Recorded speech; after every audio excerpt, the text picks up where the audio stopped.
Hello there. Today I want to talk about how to get more confidence in sales. That topic that for some people who are running a business is a thing they don't want to even think about, right? Oh, sales. I wish I didn't have to do anything like sales, right? So if you're like that, if you're worried or you're concerned or you're scared or you're frustrated or you just dislike the fact that you have to do some selling at any time, then hopefully what I'm going to share with you might help you, because it could be a confidence factor, right? It could be simply that. I mean, after all, the bottom line is this. If you don't have any confidence, then your future, when it comes to sales and your business, looks pretty darn dismal when you think about it, right? So it's important that we look at confidence, your confidence, and your potential sales, your sales potential together, right? Put it this way: if you don't have any confidence, then that's going to project. If you're lacking in confidence and you're in some sort of you have a business and you're trying to provide offers and solutions to people, but you're lacking in confidence when it comes to sales, well, then it's going to show, isn't it? It's really going to show.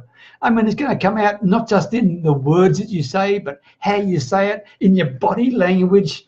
You'll be sending a whole lot of messages, right, to people that's saying, oh, I'm not very confident.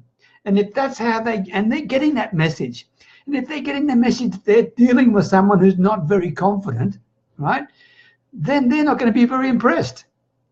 Nor will they do business with you, because people are looking for leaders. People are looking for people who've got some authority, some expertise, some expert status that they can believe in, that they can know, like, and trust, right? So if you don't have any confidence, that all those things are being undermined, and you're shooting yourself in the foot, right? So tonight I want to give you 3 ways you can build confidence, and a series of tips that might help you as well. My name is Peter Beckenham, the Village Marketer, and as always, talking to you from my little Thai village, way up near the Cambodian border. Let me say a quick hello to Jim Toms, good to see you, mate. Alan Clark, lovely to see you. Sanjay, good to see you. And Lynette Chang, thank you very much, guys. Appreciate you joining me. So here are 3 steps you can think about, okay? And by the way, the people I just read out to you are all experienced marketers, so they know exactly what I'm going to share with you. Elizabeth, thank you for joining me too, all right? The first thing is, in terms of building your confidence in terms of sales, is know your why, okay? Know with real clarity why you are willing to do whatever it takes to be successful in your business. Vicky Paul, thank you for joining. Good to see you too, okay? Know with clarity why you are willing, not what, but why you are willing to do what you have to do in order to succeed in sales. Bill Pigger, thank you very much, mate. Good to see you, okay? Make sure that your why is compelling enough to get you through the tough times, because we all have tough times. Don't fool yourself. Business is not easy. Sales is not easy, right? It's simple, but it's not easy.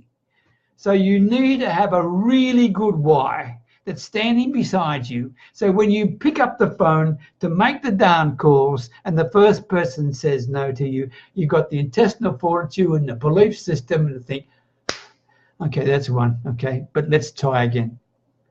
You need to be able to pick yourself up and keep going. If you don't have the why, then whatever business you're in, it doesn't matter how valuable it is. It doesn't matter how honorable you are. It doesn't matter how honest and ethical you are.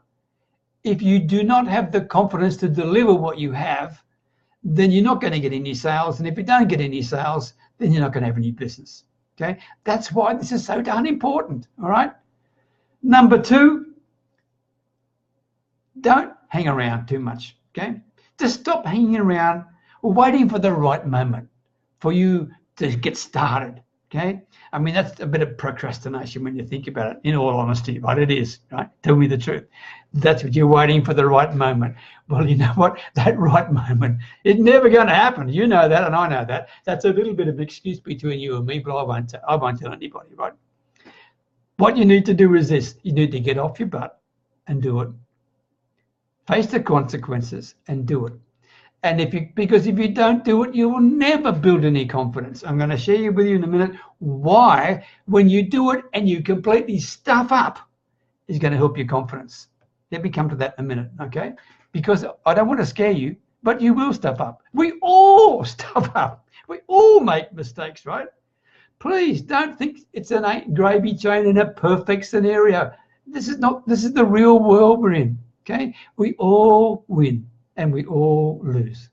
It's a matter of how you pick yourself back up again. Number 3, pretty important, this one here. If I was talking to you in Thai, I'd say, Mai Tong Kit Ma, which in English language says, don't think too much. Or if you want to put it in a different way, don't take things so personally.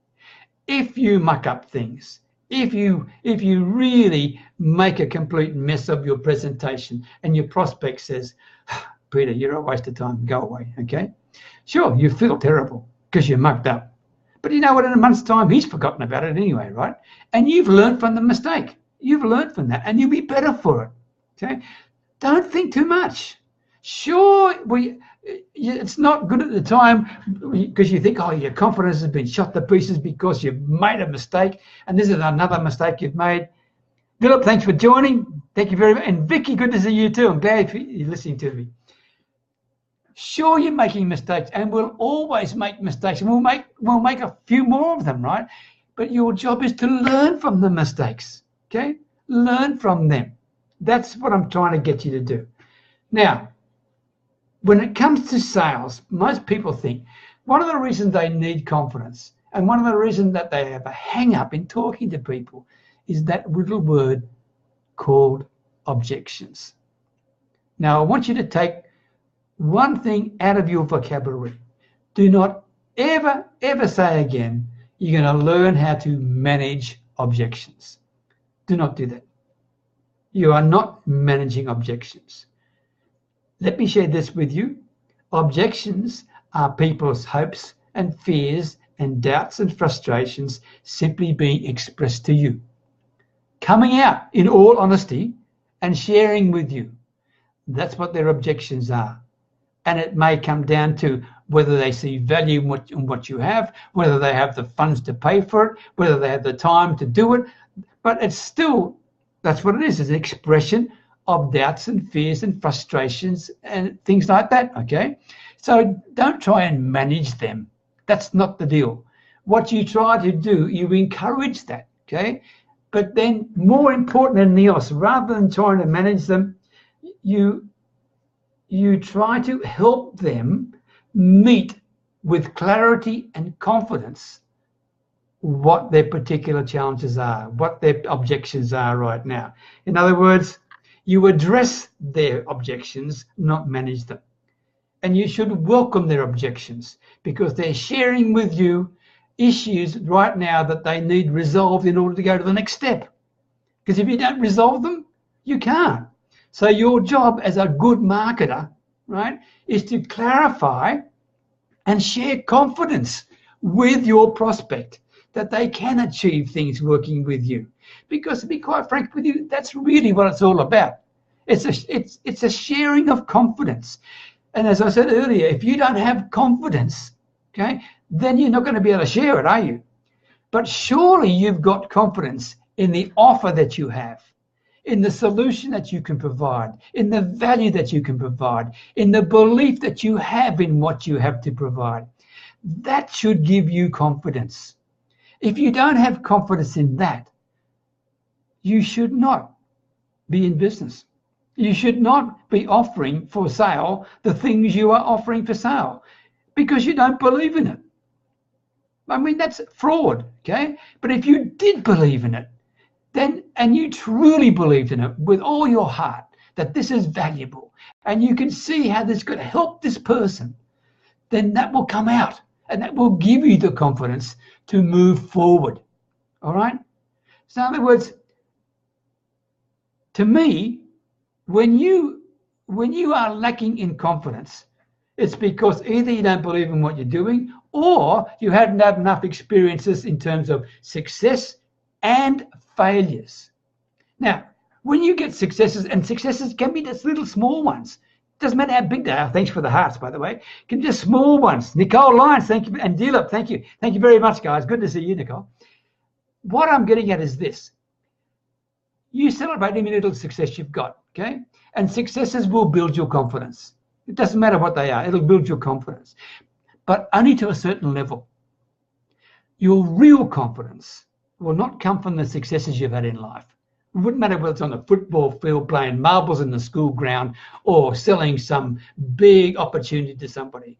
Success will give you some confidence, but the real confidence doesn't come from success. That's fleeting, no? The real confidence comes from your failures. That's where it comes from. Comes from failures. Comes from you getting yourself up, moving on, and getting through and overcoming the failures you've experienced. That's what builds your character. That's what gives you the strength. That's what gives you the self-belief to be able to handle little things called objections. Because you've been there and you've done that, and you've been through some tough times. And let me share this with you. The most successful marketers you see online have never had it as easy as you think it is. I will guarantee you every single one of the most successful marketers has had a bloody awful time at certain times, and they have gone through the barrel, and they've been down the bottom so bad, and they've had to overcome tough times. And that has built their character. And by building their character, it's given them the confidence to keep moving. And I'll go back to your why. And the why they had got them through those tough times. Remember, I told you that before, right? So when you get through those tough times using your why you want to do it, then that experience of going through your tough times will give you the confidence to move on. Nabil, thank you for joining. And Steve, good to see you, matey. And Ron, thank you. Good to see you. Please remember that. This is critical to you, okay? Failures and tough times build your character, give you the strength to believe in yourself, because you got through the darn thing, right? You actually got through it. Sure, you failed, but you got through it, and you're still here, and you're still kicking butt, right? You learn from your failures, as we said before. You're a better marketer for the experience, and you're stronger in your character, okay? They're my thoughts. Please, please, please don't dismiss any successes you've had or any failures you've had. It's all part of your character, and that will help you get more confidence in your sales. Now, here's a couple of quick tips for you. And before I get to that, one thing important. If you want to take yourself and your business to the next level, come and talk to me. Come and think about joining my Facebook group. It's called Your Next Level. Pretty appropriate, right? Your Next Level. You can find it on Facebook. Here's some tips for you. First, record your successes. I told you before, it doesn't matter how small they are. Record the done things, okay? This and build that little list of successes up. Maybe it's your first sale. Maybe you've had a call to your first prospect for the day, right? And the prospect said to you, "Thank you very much." Just pick someone, okay? Bill, thank you very much, Bill Picker, for calling me. I really appreciate this call, okay? Record that. That's a win you've had. That's a success you've had. Whether you get the business later on, doesn't matter. That's a success. Record it, okay? This is very important, and it helps build your confidence, because you keep a record of that in a little manual, and when you're feeling down, just read through them. You'd be amazed what it's going to do for you. It'll really help you. Secondly, start your day by congratulating or thanking somebody. Doesn't matter how lousy a day you had yesterday, or how much of a problem you think today might be. If you're thinking that way, it's going to be, I can tell you. Start by congratulating somebody on a success they've had, or thanking somebody for their support, okay? Do that. If you do that, it changes your mindset, I can tell you. Thirdly, don't feel that your success is dependent on somebody else. It's not. Just because you've got a sales manager or a boss, etc., your success is up to you. You are the one that's responsible for your success, nobody else. Nobody else. If you are thinking other people control your success potential, then you are automatically passing the buck and you're giving up before you even get started. What's the point of that? That's stupid, right? And finally, this is the most important one of all. Realize that your good ideas can really help your prospect. Okay? Think about that. Realize and accept and believe that your good ideas can really help your prospect. That is critical. That will not just give you the confidence, that will give you a winning edge, because your prospects will see it, hear it, feel it, and believe it. All right? Call to action for you. Thanks for joining me. Thanks for sharing your time with me. A little bit serious today. I appreciate it, but it's a hell of an important topic because so many people make a mess of sales. And I try to break it down into some simple things for you. My call to action is to help you a bit more. It's a free video. If you want it, send me a personal message. If you're watching this on Facebook, either live or on replay. If you're watching this on YouTube, leave me a comment. But if you want it, it's a free video called, remind myself here, 5 tips to boost your confidence. How appropriate, right? 5 tips to boost your confidence. There you go. Lynette Cheng, thank you for joining. I should have said you before. If I didn't, my sincere apologies. Nabil, thank you again. So I always appreciate you sharing your time with me, everybody. I hope you've got some value from that. It was from my heart to your heart, because it's so important for people who are in business anywhere, online or offline, to think differently about sales. I can tell you, no one likes to be called a salesperson because it's got all sorts of connotations. But everyone likes the idea of being classed as a really good marketer, right? Guess what? It's the same thing. It's all in your mind. That's what it is. It's all in your mind. So leave the word salesperson out. Okay, accept that. If you want to become a good marketer, then you start getting the confidence I shared with you tonight. I hope you found it helpful. Until next time, many blessings and best wishes from Thailand. Reach out to me if you need any help at all. I mean, I'm happy and I'm passionate and I believe in professional, stress-free sales. That's my passion. Take care. Talk to you next time. Bye for now.